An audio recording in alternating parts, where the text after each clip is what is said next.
Our guest today is Katie Walker. She's the founder and CEO of Revitalist, which is a national network of ketamine clinics that she launched back in 2018 to challenge the status quo of conventional mental health care. She's a certified registered nurse anaesthetist and psychiatric mental health nurse practitioner. She is also a rare voice in the psychedelics and mental health field because she's unafraid to name the structural failures of traditional psychiatry, and most notably through bringing together science and spirituality to think about what healing truly means. In this conversation, Katie reflects on her early work in hospitals, how her experience as an anaesthetist sparked a deeper understanding of what is trauma, and the urgent need for more effective root cause-oriented treatment approaches. So we then dive into the transformative role that ketamine can play in mental health and addiction care. We talk about psychedelic-assisted therapy, how it's shaking up the system that's relied for so long on outdated, symptom-suppressing models simply because, that's how it's always been done. Katie speaks differently, candidly, about her views on treatments like TMS and ECT and the often uphill battle to get insurance providers to cover more innovative care. We even get to talk about her visits to Sir Richard Branson's private island in the Caribbean, and we hear her takeaways from being part of those transformative, world-changing summits. This is The Healing Mindset. Let's get into it. Before we dive in, a big thanks to our sponsor, MAPA Minds, network of next-generation mental health clinics offering ketamine and Spravato treatments for depression. Go to mapaminds.com for more info. This media production is for informational purposes only and is not a substitute for professional, medical, mental health, or legal advice. If you need support, please consult a qualified professional, and we do not encourage or condone illegal activities. Please educate yourself on the laws in your region and consult a medical professional before making any health-related decisions. All right, Katie, hello. How are you doing today? I'm doing amazing. How are you? Yeah, I'm doing great. I'm very happy we're going to chat. We had our first chat last year, and now this is the big one. It's awesome what you're doing with Revitalist, being the CEO, being the founder, being a psych nurse practitioner, anaesthetist, and someone that just speaks truth. I really respect that, and I'm hoping that we can cover a lot around the healthcare system today, but also around why ketamine's so special, and your experiences of being the founder and the CEO of this business. Like, I want to hear about that. So if you're ready, the first question I want to ask you is big. So it's around an article you wrote July 2023 that was titled "The Need for Disruption of the System, Why Our Mental Health System is Imploding." And you made some claims about the failure of the mental health care system and the promise of psychedelics. So there's loads there I want to unpack with you. As a social worker, psychotherapist, I've had my own share of frustration with the system. What was the main message with that article that you wanted to make? And then we'll just unpack it from there. That's a great question. I think, one thing that we've not discovered, and I think that's my biggest piece, David, is we've not discovered so much in the mental health field, and we've made it almost like an untouchable field. And it's not untouchable. It's very simple. It's complex, but there's fragments of it, right? To where we can really make a lot of sense of the mental health world. So what we've done in medicine over the years, where we just didn't understand it, we put it out of reach. So the system that we've created, right, that's based on drugs, that's based on therapy, that's based on your entire life, this is something that we can't cure. You've got to learn to manage it, is completely upside down, inside out wrong. Because what we need to do instead is we reframe mental health and say, listen, from the time that we were born on this earth to the time that we leave this earth, it's a psychological evolution, right? We are evolving throughout our lifespan. And we all need help and assistance as we evolve. Like, we don't know, when we're 12 years old, how we're going to be when we're 80. Are we going to be dependent on others? I don't know. Are we going to have kids? Are we going to be through divorces? Like, we're going to have all of these really heavy life events because life's not easy. And right now, what we do with these heavy life events if we don't just get an A+ on them, we tell you you're ill and we start medicating you. And my piece is, there's such neglect, there's such malpractice going on every day, and it's become the standard. And if I hear people say, well, that's just the standard, that's just the way we do it. Like, I hear that all the time. I'll get like a twitch probably one day where I just hear these words and they just hurt me, because why it's so easy for us to look at our brain as something that can become so acutely ill and weak and sick in a heartbeat, versus why are we not looking at our brain as this amazing computer, right? Amazing computer that takes in everything. It's the smartest of the smart. If we're scared of AI, our brain is like AI times a billion, right? And for some reason, we keep saying it's sick because we don't understand it. Psychedelics allow us to understand this beautiful computer of a brain so we can learn to start working with it instead of against it. And I think that's my piece is I see all these beautiful people come in, right? And the system that we have drugged them through is so traumatic that we damage them in mental health. We damage the inpatient crisis, stabilization, with the groups, with us talking about their childhoods. Like, there's no data around this, David, that actually shows this works. Mm-hmm. It's just the standard. And that's what kills me. And that's why we need to disrupt all of it, because it's all built on false narratives. And what we're seeing now with psychedelics, which is the best piece, right? It's the most unbiased data that we've ever seen. And it's showing us there's consistencies. And that consistencies means that it's real, right? Like, science is going to be able to prove the realness that we're seeing in psychedelics. And it's going to be able to prove the emotional piece, the spiritual piece, the mental health piece, like all the different pieces that we at one time thought, oh, well, you can't prove that. That's your own experience. It is your own experience, yes. But there's several people out there. There's hundreds. There's probably going to be thousands and hundreds of thousands that are also having a similar experience. And that's why we need to disrupt the entire old system, because it doesn't work.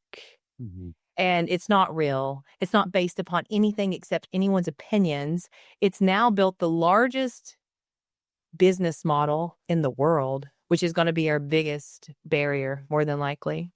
But if we can start getting people to actually believe that mental health has a science component while also having a spiritual component, that's going to be the hardest win for us. But once we can do that, that's when we start pushing forward. Beautiful.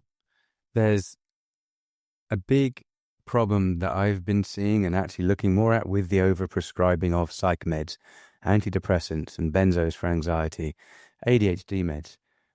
And they're very hard to get off. They're very easy to get on, 15-minute appointment, but I think the average length of time that people are on these is 5 years. They're hard to get off.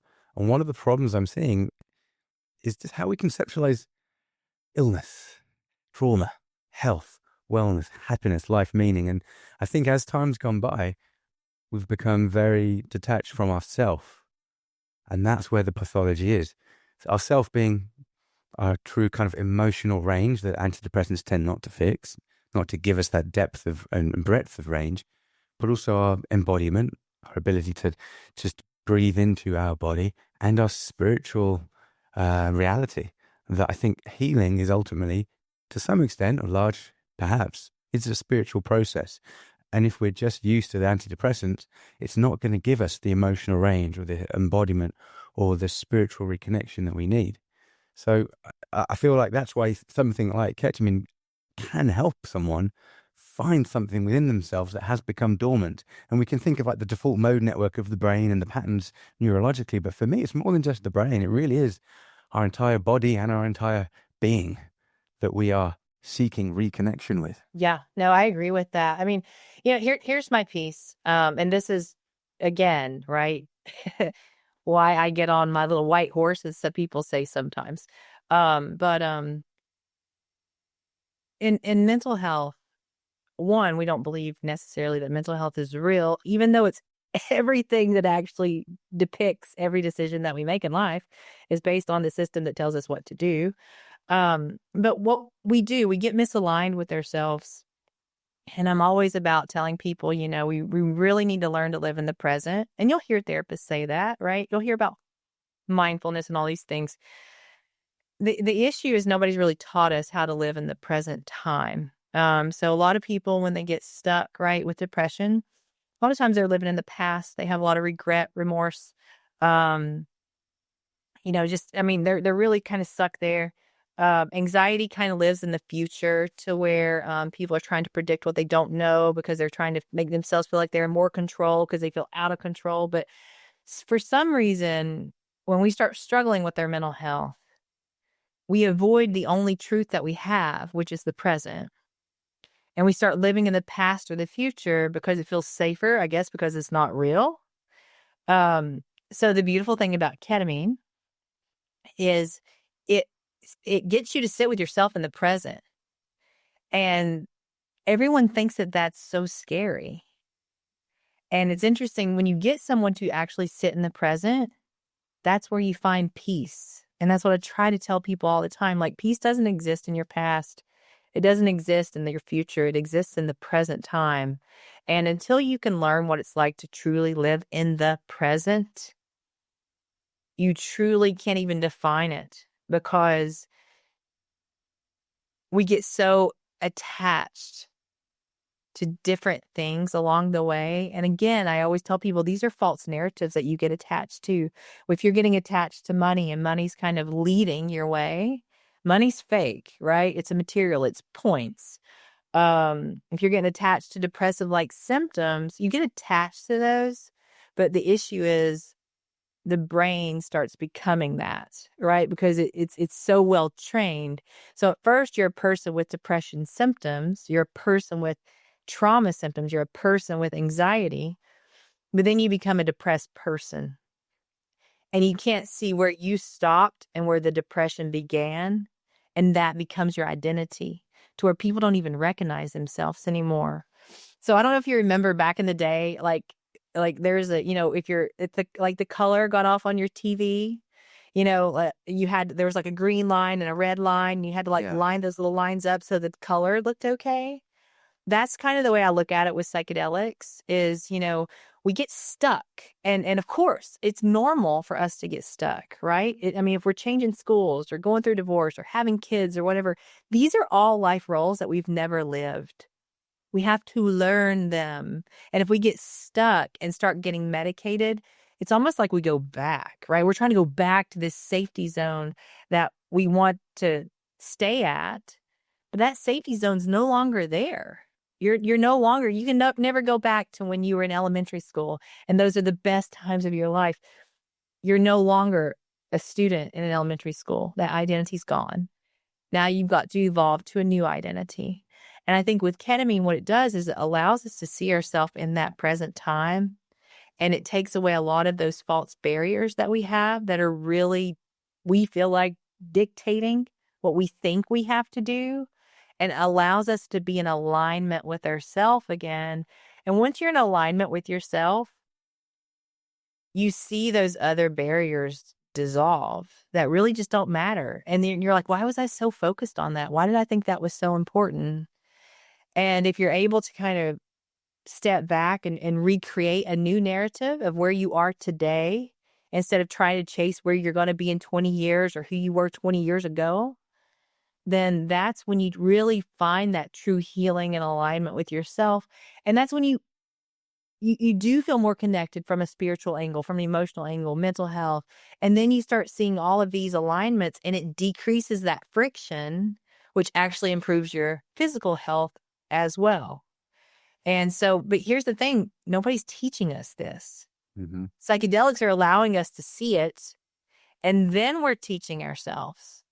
But nobody's teaching us it right now necessarily unless we start struggling. So we need to be a little bit more proactive with that. Yeah, I really like the emphasis on aligning within yourself. It's almost like inhabiting your own being, but living your own life in the present, empowerment. Yeah. And there's a big difference, right? I talk to people about this. Control versus empowerment. People that are like helicopter parent or like are trying to control everything. And they're like, I'm not an over controller. I just need to know everything that's going on at all times. There's a very big difference in controlling versus being empowered. Being empowered means you're able to walk with yourself through anything because you know your core base. When you're trying to control everything, it's almost, I don't know, it's like that little machine, you know, where the little heads come up and you have to hit them with a hammer each time. You're not controlling anything except a spontaneous moment in time. So again, it's a false sense of self when you're trying to control everything. But, you know, I always tell people, say like, I do like to put a lot of different stories in my head when I'm telling these things. But say you're like, you know, you're in the military and you're on a battlefield and everybody's shooting at you. Are you going to be the leader that like runs through the battlefield and you're getting shot like 50 times at one time? Or do you get to be like Yoda, and Yoda who puts this orb over him, right? And he walks through the battlefield, but this orb that's over him is deflecting all the bullets. Like that is how mental health should be. And that's how psychedelics help us to see mental health. Ketamine helps us to see that is the only thing that we can control is ourselves. We come into the world by ourselves. We leave this world by ourselves. And when we start putting our identities on other people or other situations, we're setting ourselves up for failure. So we've got to learn to fill our cup, right? And be that Yoda, per se. Yeah. And then we can walk into any fire that we want to walk in and know that we can control this. And that's when you find that empowerment. So this empowerment and this Yoda orb, from a scientific perspective, let's dip into it.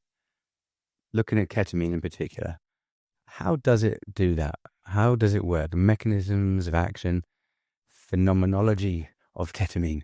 How does that interaction somehow empower someone to develop that orb, to face their life without controlling it, and to be able to kind of, navigate whatever the complexities are that come up inevitably in life? I love that. Yeah, well, and I think that's something that we're still discovering, right? But my piece, right, is neutrality. And if you look at physics, we want to try to stay as neutral as possible, right? Not too hot, not too cold. You want to stay right in the middle. And what happens, right, with ketamine from a science standpoint, you know, initially we thought it was something called the lateral habenula. And the lateral habenula is fascinating to read about. But it kind of helps with information exchange per se. And then they look at the amygdala. The amygdala helps with, you know, emotional attachment, detachment. But what they're seeing now is that ketamine goes in and stimulates like over 300 pieces of the brain at one time. Like when we take antidepressants, they think that it's only stimulating one, right? So dopamine or serotonin and all these different ones. And here's actually something interesting. Now science is coming out saying that serotonin does not travel by itself. Dopamine does not travel by itself. Glutamine, they do not travel by themselves. They travel in couples. So if you're changing your serotonin, you're also changing your dopamine. You're also changing your glutamate, right? You're changing all these things at one time. So when we get on antidepressants, we think it's one thing. We're changing the entire landscape, and it's very, very dangerous. So the reason I love ketamine so much is because I really like things that work. And it's true. But like, so think about this. Ketamine has such a quick half-life. It's on and it's off. And we do IV. I know there's a lot of clinics out there that do shots, IM, but we do IV unless we just can't get a vein, and then we'll do a shot. And it is a skill set, right, to know how to do an IV. I've been doing them for 20 plus years now, but it takes a second to learn how to do them. When you do something IV with ketamine, the beautiful thing with that, right, you have so much control. So you can titrate it specifically to where I want you to be. And so there's a dose, right? There's a dose that, and who knows, right? For older people now, they're saying it's like 0.3 mg per kg. For younger people, they're saying it's 0.5 mg per kg. They're saying it's 40 minutes, 2 hours, 4 hours, whatever. Everybody's different. But we do know that ketamine peaks in about 40 minutes. So when it peaks in your bloodstream in about 40 minutes, then what it does is ketamine is a very, very special drug that crosses your blood-brain barrier. A lot of drugs don't do that. So like serotonin, they don't even know if it crosses your blood-brain barrier. So ketamine actually crosses it. And what it does is it temporarily blocks these receptors called your NMDA receptors, which are your glutamate receptors. And glutamate's responsible for a lot of new growth. So glutamate stimulates something called BDNF, which if you go down rabbit holes of BDNF, it's really fascinating to read about as well, but it's brain-derived neurotrophic factors. And these little guys, literally within 40 minutes, they start making new growth in your brain. So if you see people, if you look at PET scans and such of neurotransmitters and neurons and all these, you actually see death around those, or you see malformation of these cells.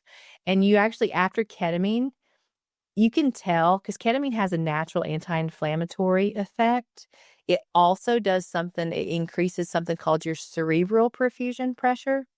So it increases blood flow to your brain. So all of a sudden, ketamine is decreasing the resistance and it's increasing flow with all the oxygen, everything that we need to actually make a healthier environment.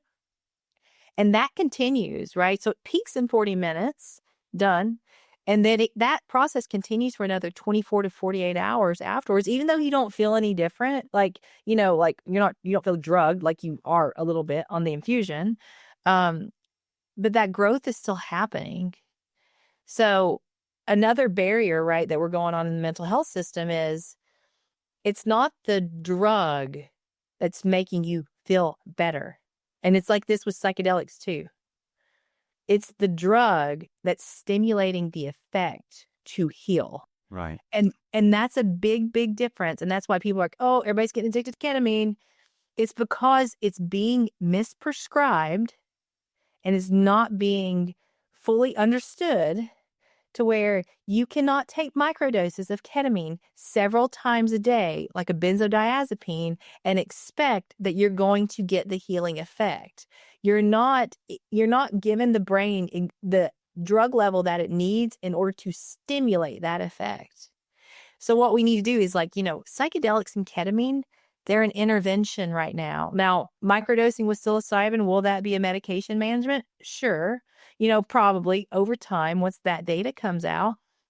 But when you're macrodosing psychedelics, when you're doing ketamine infusions, only thing that we're doing is we are optimizing this beautiful brain that we have that's fixing itself. So what I try to tell people, right, and this is this is something we're going to have to change in the mental health world. They take medicines to feel normal daily. Ketamine is not a drug that you take daily to feel normal. It's almost like, I don't know, I'm going to go shock myself to give myself defibrillate myself to make my heart do better today because I need to do it every day. It's like, no, you probably need to do it when your heart gets out of rhythm to put it back on track, but you don't do it every day.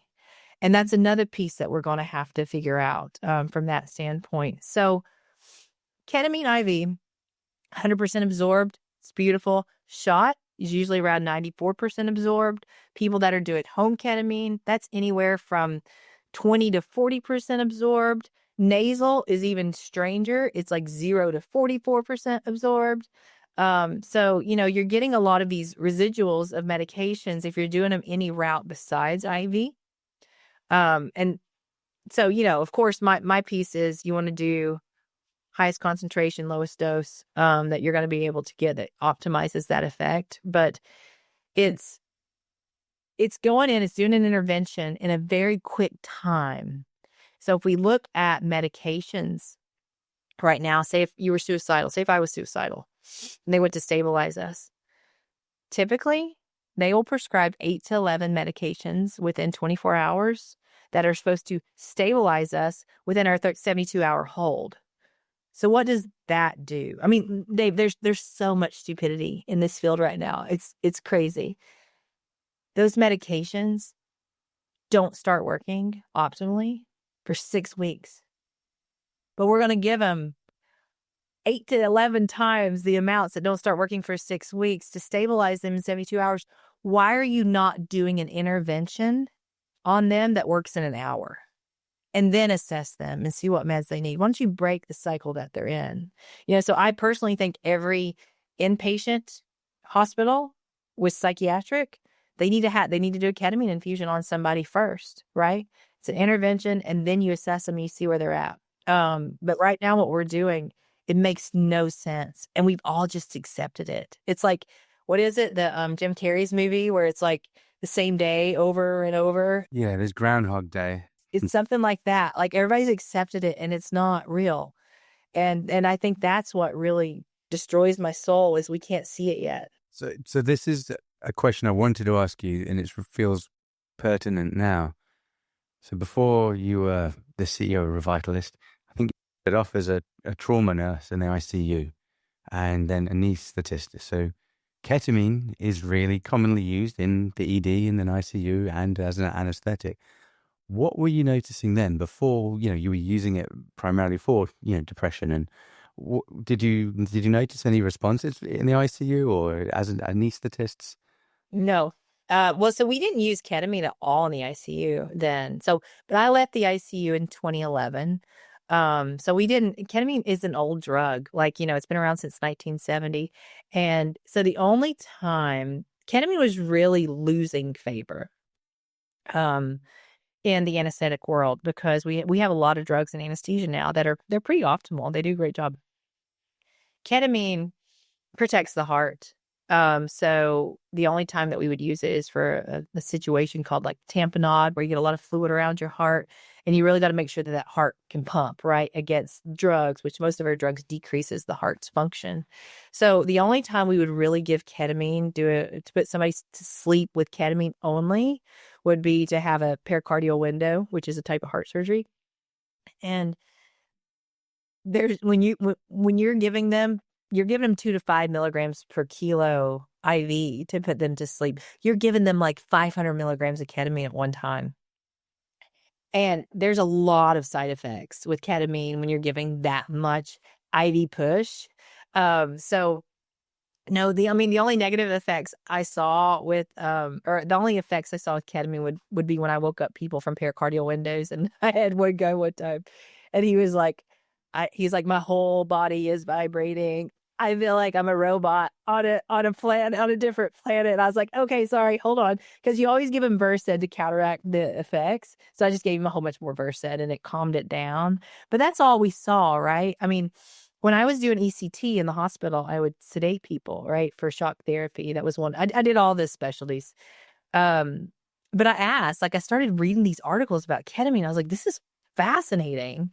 And I asked the psychiatrist who did the ECT, and I said, what do you think about ketamine with this? And she's like, it's a fad. It'll go away. And I was like, okay. And it was like 6 months later, I ran across another article, and I was like, I don't think this is going away. I mean, I started getting so excited. And I think when we first opened the clinic in 2018, we had 38 conditions listed, right, that we could treat with ketamine, because the science is out there. Then the psychiatrists were like, how do you do that with one drug? And I was like, well, it's the brain. We're just treating the brain. And, but now I'm actually more confident in knowing what I put out there in 2018 today, because we're seeing like there's even more, right? There's even more things that we can see with ketamine versus what we couldn't see then. And some of that, Katie, is, I think it repudiates our diagnostic system and how we categorize so many different conditions into such kind of small nuances. And like you were just saying, well, ketamine can help 38 different conditions, because ultimately, how different are these 38 conditions when we're the human being that's experiencing them, and when we're basically on a journey of getting more well and of healing from within? The labels and the codes, they're not that real or relevant. They're there for a reason, and they can be helpful to some extent, to design a treatment plan, but a lot of it is for billing and reimbursement purposes. So I want to talk about that piece next, but before we do, I wanted to just come back to TMS and ECT. So for folks listening, ECT is electroconvulsive therapy, also known as shock therapy, and then TMS is transcranial magnetic stimulation. I used to work in an inpatient psych unit for 3-4 years, And I would see patients coming in completely catatonic, depressed, couldn't talk, and for weeks sometimes, or very manic and could not just chill out for weeks. And so those guys would go for ECT, and I was so against it. I've seen one flies over the cuckoo's nest, and I was like, oh God, oh God, this doesn't feel right. And we had a great professor there who was a world leader in ECT, but I did see how it helped the clients to get better, and then to be discharged home took a month or 6 weeks or so to get through those really acute, severe conditions. So it did change my mind about it. But there's side effects, and it's just it's a very, it really disrupts people's lives. It's not easy for family members to see them going through it. So I think TMS, I imagine that's probably taking over to some extent with patients. But I think as well, TMS it's quite labor intensive. It's pretty much every day for quite a number of weeks. So there's a lot there. So what are some of your thoughts around ECT and around TMS right now in our kind of toolbox that we have for patients with particularly treatment-resistant depression? Sure. Yeah. I mean, ECT, there's so much there. Well, and it's interesting, right? So like the gold standard, right, for treatment-resistant depression still yet to this day is ECT. Like no medications that have ever been created trump shock therapy from 1950. And if we're doing an intervention from 1950 and it's 2025 and we've got AI robots, we're a little behind, I guess, in the mental health space. But I mean, there's two things here, right? Shock therapy. Everybody's like, oh, they're putting electricity in your brain. Yeah, you know what? That sounds kind of cool, actually. I mean, it is a big electrical unit that they're putting electricity through. But what people don't see, or what I think they don't understand, is when we're putting that stimulation to the brain, we're actually causing a seizure. That's the goal, right? Is you cause a seizure, and you want the seizure to last, at least 10 seconds and not greater than 60 seconds. But you're causing anoxia. You're causing decrease in oxygenation, which is killing brain cells. And then when those brain cells die, it's actually causing the brain to regenerate. So I don't know if you've seen, there are 2 really good articles out there that say that ketamine is not inferior to ECT. So ketamine doesn't kill brain cells. It promotes growth, right? So it's doing the same thing without having to kill the other guys. So my 2 things, right? Yeah, seizures. Okay, whatever. People have seizures all the time. But my biggest thing that I don't think we really emphasize, and I don't think this is emphasized enough.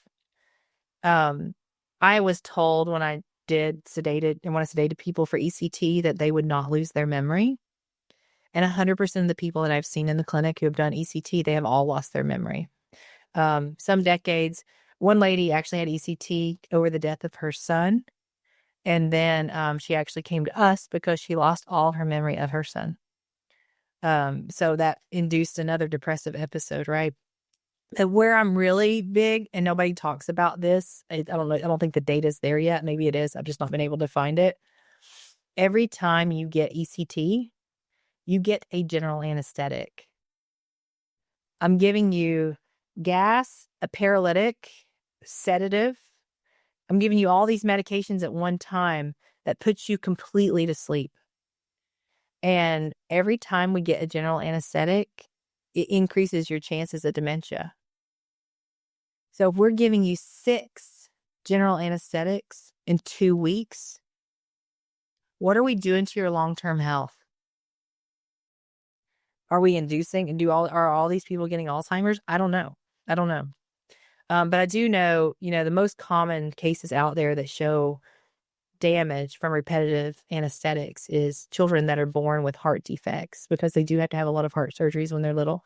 And those children do end up getting, developmentally delayed, typically because of the anesthesia aspects that are contributing to everything else. Yes. But that's something nobody talks about, right? We just do it. And then just last year, the insurance companies took off needing a prior authorization for ECT. You can just go get it. If you're referred, just go get it. It's fine. And I'm just like, what are you all doing? Like, this is crazy, and it's just like, wake up, please wake up and try to see what's going on. So yeah, that's the shock piece. TMS is it, you're not allowed to say, we did do TMS for a while. This is when with one of my learning experiences when we had ketamine and TMS, and ketamine would help with TMS, and you could do deep TMS with ketamine and all this other stuff. TMS and ketamine are a very, very, very different line of service. It's not like you have to have two entities that do TMS versus ketamine. So yeah, TMS, it's pulsations. It's not shocks, pulsations that it gives you. And it's based on more magnetism. So, and they do, they're like, oh, you can try it on yourself. So like we had the machines, I had 5 of them, paying all those off, still. But the pulsations, right? You put the device here, and then you would feel, your pinky finger kind of, reflect. The thing about TMS is they still don't understand why it works necessarily. They're learning, more on that. But I do think it's aligning, different pieces in the brain to where it feels like there's more categorical structure there.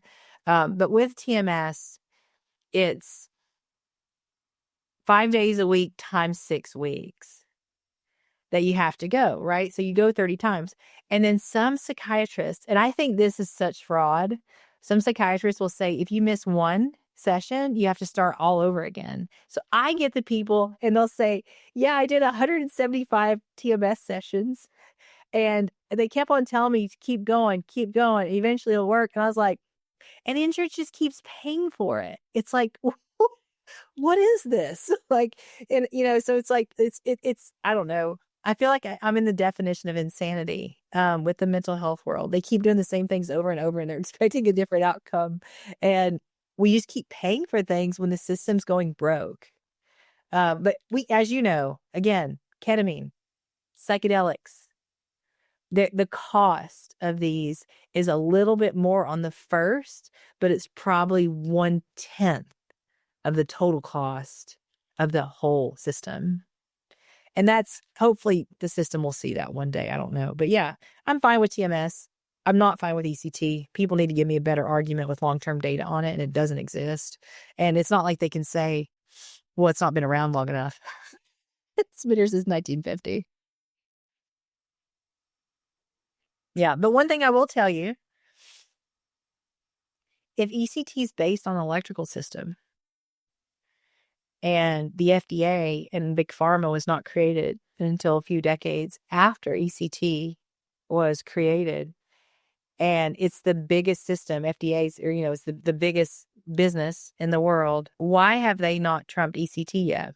And it's because nobody's looked at the electrical pieces, my personal opinion. Nobody's looked at the electrical system in the brain. And we are doing that actually at Revitalist now. We're doing EEGs, and we're watching ketamine actually change the voltage and the amplitude in EEGs. And I'm sure all psychedelics do that, but nobody's looked at that with the medications, right? We've all been stuck on these stupid chemical imbalances, which I understand chemicals can change the electrical conductivity. We need to look at the electrical system. And that's something, David, like people with mental health, they're not ill. This is a personal opinion. They're not ill because they don't know the next step to take. They're ill because they can't take the next step. So it's not like they can't form the thought process. From what I see with people that struggle with mental illness, their brain is arcing. It's too much. They can't turn it off. They don't know how to sleep. They don't know how to differentiate concrete versus abstract. Everything's running together. And it's a system it's overheating. And the way that we look at it in medicine, though, we look at you like you're not functional. Like, well, let me help you put on your shoes and tie your shoelaces because you need help, because you can't do it. It's not a lack of energy. It's an overproduction of energy that's destroying the system. Is that inflammation? Because I know you've written that book, Inflamed, but I keep hearing about inflammation coming up in our kind of body, but particularly in our brain, and I think cortisol in particular. And the ketamine is yeah, it's a big anti-inflammatory. But I think all mushrooms are a big anti-inflammatory. If you look at like reishi, even the functional mushrooms, they're really big on anti-inflammation, but not from like an ibuprofen or Advil standpoint. They're actually decreasing the stress on the system. That's the anti-inflammatory effect that they have. But I think we really need to go back to the basics with mental health. We just need to I don't know, turn the lever off as to what we're doing now. Because honestly, yes, do I think it's inflammation? I do. But I think a lot of it goes back to the primary cell. And I think vibration has a lot to do with communication in our system. So I think if we get stressed, we get inflamed, that vibration speed becomes too fast, and then it starts that whole system. Because if you've been around people with ketamine or psychedelics, they do feel their bodies vibrate, especially if they've had trauma. And it will be vibrating in certain parts where they had that trauma. It's fascinating to watch. But, in the Eastern population, they do believe a lot in vibration. And they'll do something called TRE. It's tension release exercises that actually help to decrease the vibration. So if you sit there and you do planks all day long, it's supposed to actually help release a lot of external tension. But I do, yeah, there's something, we're so focused on the wrong things. And we keep pouring money into the wrong things. And I think we are at an integral point though, but I don't know, it might be another 30 years before we actually see this come to the surface. And my piece is, how many more people are we going to lose in that 30 years? Yeah, and hearing you talking around inflammation, it's making me think about some concepts that I've read about over the last few years. One is this allostatic load or allostatic stress, just kind of what we're carrying in within us. And it's we are overheating as biological organisms. And then there's this PNEI approach to understanding, almost like biopsychosocial spiritual assessment of us as humans, the psychological, neurological, endocrine, and immunology part of just understanding how they are all conjoined within us. And I feel like we carry so much as a complex system, as an ecosystem. Within each of our beings is a complex ecosystem. And just taking a pill is simplifying it. It's kind of sacrilegious almost that we are diminishing ourselves to be lesser than we are and becoming so reliant on these daily medications that don't empower, that don't help us to align, as you were saying. I want to just jump off into a different direction, Katie. We'll keep going because there's a few more questions I want to explore. One is around running the clinics that you have at Revitalist and being a pioneer around partnering with health insurance payers, HMOs, and getting reimbursed, getting coverage for Spravato, for IV ketamine, and what other interventions are adjacent to it. What's that process been like? And I'll just tell folks, Katie posts on LinkedIn, as do I, in quite an open, authentic way. I really speak my mind there. And you've been talking about some of the experiences with the HMOs and around the reimbursement and coverage piece. So it's almost just to me, it sounds like a bit of a battlefield, and this is a new territory. Where is the data? Where is the evidence? How much proof do I need to give that this is helpful, that this is safe? So what's your experience been like around this, what I'm calling a battlefield? Yeah, it is. It is.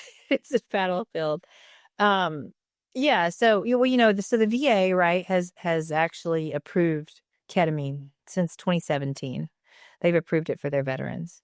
And the piece with that, again, is the VA's protocol states that the veterans need to fail 4 treatments and ECT prior to coming to ketamine.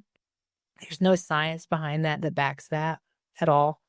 If anybody wants to define what treatment resistant is, which it's not even a definition that's been accepted, it's 2 failed medications. So honestly, if they want to be overly, strict, it should be 2 medications that people have tried if they want them to try these medicines that usually have a, effectiveness of 30%. Before they can come into ketamine. That's what it should be. What most of the commercial payers are doing right now is they keep saying that ketamine is investigational. And the term investigational for an FDA-approved drug is actually incorrect. If it's an FDA-approved drug and it's being utilized in a capacity that has science backing it, it's being utilized in an off-label capacity. And that happens every day. Every day, insurance companies are covering medications that are FDA approved in a off-label capacity, but they keep saying it's investigational. So that is, it's just a different topic, I guess. It's a new topic. And, so that's a piece that's really frustrating. I know Blue Cross Blue Shield, I'm arguing with them right now. But they're going across the country right now, all the Blue Cross Blue Shields, and they're in each state, right? But they're going across the country and they're auditing all these ketamine charts and they're taking money back on these people. Like they're bankrupting businesses right now. I know it happened in Idaho, it's happening in Maryland, it's happened in Texas. So they'll say, oh, they each run their own Blue Cross Blue Shield. No, there's a federal network. Like we can see your federal network as to what you're doing. But Blue Cross Blue Shield also does cover it in Massachusetts and Vermont. They also defined why it is not investigational. So it's frustrating because you're talking to these people who know everything and they know nothing outside their box. And that's what you have to try to show them, is that there's more out there with that. So, and a lot of people, the clients, they make you feel so bad if you don't take insurance. So bad. They have no idea the liability that they're putting you at when you start taking insurance. Because, Blue Cross Blue Shield came back and took around $150,000 back from us after we correctly billed them for years. So, you have to be transparent when you bill them. So what you do, here's the process. You file a claim, you put on there that you're giving a generic drug and that drug's ketamine. You actually don't charge the insurance company for that because they don't cover it. You put $0, but you're showing them transparency that yes, you're charging them for the admin, for the therapy, different things like that. But here's what you're doing, the drug, but you're not charging the insurance company. And then the insurance company typically will say, hey, we're going to audit some charts. You send them the charts, they audit the charts, and then they pay you. Well, insurance companies can come back within 7 years and do another audit on you, and they can pull all the funds. And they can change that depending on who the medical director is of the insurance company. Here's what I'll say about commercial payers until somebody can prove me otherwise. They're taking advantage of people who are putting money into their system, and they're only paying for the contracts that have the highest bids. And honestly, I think commercial payers need to go away. I've never been that person, ever have I been that person. But I think there needs to be a state payer, and there needs to be a federal payer. It all needs to be science-backed. And everybody who comes in with the bigger dollar, they need to actually get turned away first, because this is completely a breach of fiduciary responsibilities for people that are in a political standing. If they take that dollar, that person should go to jail because they're actually violating one of the highest held laws in the country, in the world. Fiduciary responsibilities are one of the highest held statutes that are out there, and we're allowing it to happen every day. It's sad. Well, a lot of people are talking about the healthcare system going through a very disruptive period right now, not knowing what exactly is going to happen. But for my final question, I want to bring in Sir Richard Branson. He's a man that I read his autobiography when I was a teenager, right in England. And he was inspirational because he's a bit of a rebel, and I identify with that archetype quite strongly. And he's got this beautiful island called Necker Island. And I saw on LinkedIn last year that you went there. And I was like, oh my God, Katie's with Richard Branson and with lots of cool psychedelic people. What are they up to? So I just had to ask you, Katie, what did you get up to with Sir Richard Branson in the Caribbean? What was the kind of reason for hanging out with such an amazing group of people, and what were some of the kind of visionary takeaways that came out of that experience? Yeah, no, I love that. I love him. But yeah, no, he has 2 islands. So he has an island also called Mosquito. So just in case, he has 2 now. I've not been on the other one yet, but I have been on Necker twice now and met him. And David, he's the kindest person. There's so many people around him, but he was able to categorize his thought process so well, and to stop and look at you and give you the attention that you need before he moved on to the next person. Like, it was completely, I don't know. It was so respectable the way that he is. And he's a very kind person. You can see it. what I've seen with him, so I was at the Mystic Summit and then I was at the Iconic Summit there. He doesn't care what it is as long as it's contributing back to humanity. How are we improving us? And, so he's like talking about psychedelics and different things. And they did have a really nice article that came out about the Mystic Summit from him. But, he's also on this global commission for drugs to where they're trying to decriminalize drugs because we shouldn't be putting people that have drug offenses into jails. We should be getting them help. So everything that he says, yeah, he's like, I don't know, try it. Is it going to help? So I think now is a beautiful time with entrepreneurs to really look at the system around us and say, okay, what are the issues that are out there? And people that like Elon Musk, don't like Elon Musk, whatever. He does look at worldly issues and tries to solve those problems.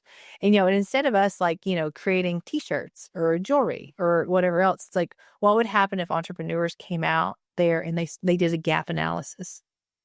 And the gap analysis is of our communities. And when we started encouraging, right, maybe RFK's administration or whatever can put loans or or grants towards this. If you have entrepreneurs that are out there that are actually trying to build a business around empowering our communities and making our world better, that you're actually going to financially sponsor these people. Because right now we're only sponsoring the big ones that we think are going to bring in 10 billion. And here's the thing about it. Our world is so sick right now. These businesses will bring in not only billions, they'll probably bring in trillions of dollars. We've got people on the streets, it's like if we can create something to where we can actually get these people healthy, get them contributing back into society, it's like, what a beautiful world we would have. And we're actually getting enough technology now with AI and all this other stuff to where we can have helpers. Like it doesn't have to take 75 years to do this. We can move at such lightning quick speed. We can heal our world. We just have to get out of our closed-minded selves in order to do it. So yes, Richard Branson. Hopefully we'll be down there on the island much more in the future. And I'll let you know about it so we can try to get a big group of people. But I do know for a fact that they do rent out Necker, or you can stay on Necker actually. So people, if you want to contact me, I can get you into the right people to do that. But it's fascinating. All kinds of lovely animals and sports and food and just the kindest people, David. He's done the right thing with hiring the right people. Katie, thank you. I'm so happy we could cover such a breadth of topics as I had hoped. So I really just honor you being a true leader in the space, speaking your mind and kind of, going into that battlefield valiantly and respecting data and science. And also just asking difficult questions about why are we still doing things the way that we used to? And I love how you're embracing just new treatments and technology and that Richard Branson mindset of that if there's something better for humanity, let's just bloody do it and let's try things out. So thank you. I want you to tell folks how they can find out more about you. Where would you like to direct them to? Yeah. So the two things, so revitalist.com, they can go there and it's got a list of things. And then revitalistlab.com, that's my new baby. That's coming with all this randomness that will hopefully be good for everyone. To go there, those would be the two best places to go. And then, of course, I'm always on social media platforms, especially LinkedIn is where I usually like to complain the most. And we were joking before that renaming Revitalist Survivalist. That's right. Because you're kind of OG in the ketamine clinic world. Was it 2019? What year was it? 2018 was when we started. But yeah, I'm the last remaining. My torch has yet been put out on the public company markets. It's gotten low, but it's we're getting back. So yeah, no, it is the last remaining. Many of the other chains, networks, ketamine clinics that came up with such big fanfare, they are not here anymore.